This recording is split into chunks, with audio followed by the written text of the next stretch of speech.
Maganda ito. Oh, may ano pa. May ano pa siya, may gulong. Hindi ka mahirapan. Tayo, pinahintulot ng Diyos ng Allah na magkita tayo. Ako'y natutuwa na sa edad mong ito ay talagang hindi ka pabigat sa pamilya. At ikaw ay magandang halimbawa sa ating mga ibahagi sa iyo na kung may naririnig tayong gumagalang sa Panginoon, ang tawag niya ay Panginoon, Lord, Creator, tagapaglikha, nais kong ibahagi sa iyo na ang pansariling pangalan ng lumikha ay Allah. Ang Allah, ito po ay pansariling pangalan ng lumikha. Ito po ang tawag na Birhen Maria, Jesucristo, lahat ng mga propeta. Opo. Hindi nyo maitatanong, ang Allah subhanahu wa ta'ala ay nagbigay siya ng relihiyon. Ang relihiyong binigay ng Diyos sa katauhan, sinabi ng Allah sa kanyang maluwalhating banal na Quran, Al-yawma akmaltu lakum dinakum wa atmamtu alaykum ni'mati wa raditu lakumul Islam dinan. Sa mga araw na ito ay nilubos ng Diyos, ng Rab ng ating Panginoon ng Allah ang paglingap sa atin. Ibinigay sa atin ang Islam bilang ating relihiyon. Ang Islam po ay hinango sa salitang salam ng ibig sabihin ay kapayapaan. Ganap na pagsunod at pagsuko sa utos at batas ng Allah. Ngayon, naririnig mo siguro sa iyong edad ngayon, ang pangalang Muhammad, ano po nanay? Ang pangalan Muhammad, siya po ay huling propeta.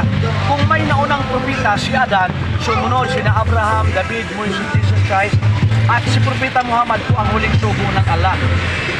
Ngayon, ang kanilang mga sinasabi ng mga propeta, iisa lamang ang lumalabas sa bibig nila. La ilaha illallah, iisa lamang ang dapat pag-ukulan ng pagsamba. La ilaha illallah, walang ibang Diyos maliban sa Allah. Yun po ang tawag ni Birhen Maria, lahat ng mga disipulo, lahat ng mga kasamahan ng mga propeta, Allah. Ano ba kayo, Muslim? Opo, ibig sabihin ng Muslim ay mananampalataya. Ang salitang Muslim ay Arabic, nang ibig sabihin naniniwala na isa lamang ang tagapaglikha. Kung paano ang paniniwala ng mga propeta, ay ganun din ang paniniwala natin dapat. Kasi ang propeta, sila po ang magandang halimbawa. Narinig niyo naman ang pangalang Muhammad. Ang Muhammad, ito po ay huling propeta, sinabi ko kanina. Ngayon, iisa lamang ang lumalabas sa bibig nila. La ilaha illallah, walang ibang Diyos maliban sa Allah. Binabahagi ng mga propeta sa sangkatauhan na tayo ay magkaroon tayo ng oras sa pagsamba sa Allah. Sapagkat tayong lahat ay hindi magtatagal. Tayong lahat ay temporal. Pansamantala lamang tayo. Marami nang nauna sa atin na pumanaw, di po ba nanay? Ngayon, sino ang susunod na papanaw? Tayong mga nabubuhay. Pero ito ay guide, inilihim ng Allah subhanahu wa ta'ala.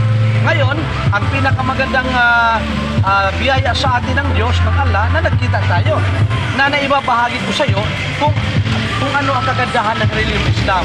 Ang kagandahan ng reliyong Islam, kung tayo ay magbabalik loob sa Allah at hindi tayo sasamba sa mga kahoy, bulto, larawan at hindi natin tatawagin ang mga santo, ang mga santa, tayo ay magiging kapanalig ng mga propeta. Ganun ang ginagawa ng mga propeta. Ipinagbabawal, ipinapahayag nila na isa lamang dapat pagkukulan ng pagsamba ang Allah subhanahu wa ta'ala. Ano nga ba ang gagawin natin para magkaroon tayo ng kasiguraduhan ng kaligtasan ng ating kaluluwa? Simple lang. Kung anong ginawa ng mga propeta, gawin natin. Kung anong sinabi nila, sabihin natin. Silang lahat sumaksi, naniwala na walang ibang Diyos maliban sa Allah. Kapag ito'y binigas natin mula sa kaibuturan ng ating puso, pag inabutan tayo ng kabatayan, habang tayo ay naniniwala, nananalig na walang ibang Diyos maliban sa Allah, at si Propeta Muhammad ang muling sugo ng Allah, makakaasa tayo sa awat habang ng Allah, magiging kapanalig natin ang mga propeta, at magiging panauhin tayo sa kabilang buhay sa paraiso. Alalaong baga, ililigtas tayo sa impyerno ng apoy. Kaya bago ako umalis, nais kong alalayan ka. Bibigyasin mo lang ang ganito. Ganyan po ang kanang kamay nanay.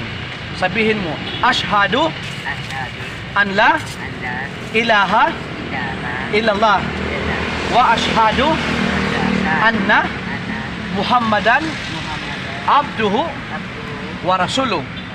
Ako'y sumasaksi at naniniwala na walang ibang Diyos na dapat sambahin maliban sa Allah.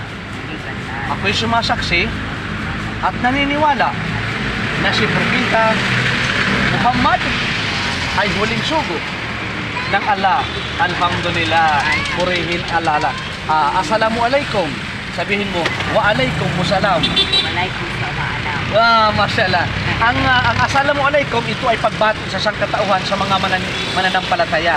Ang ibig sabihin ng assalamu alaikum, ang kapayapaan ng Diyos ng Allah ay sumaiyo. At ang wa alaikum salam, ibig sabihin, at sumaiyo rin ang kapayapaan at pagpapala ng Allah. Maraming salamat po, nanay. Ilang taon na po kayo? 59. 59. 60. Magsis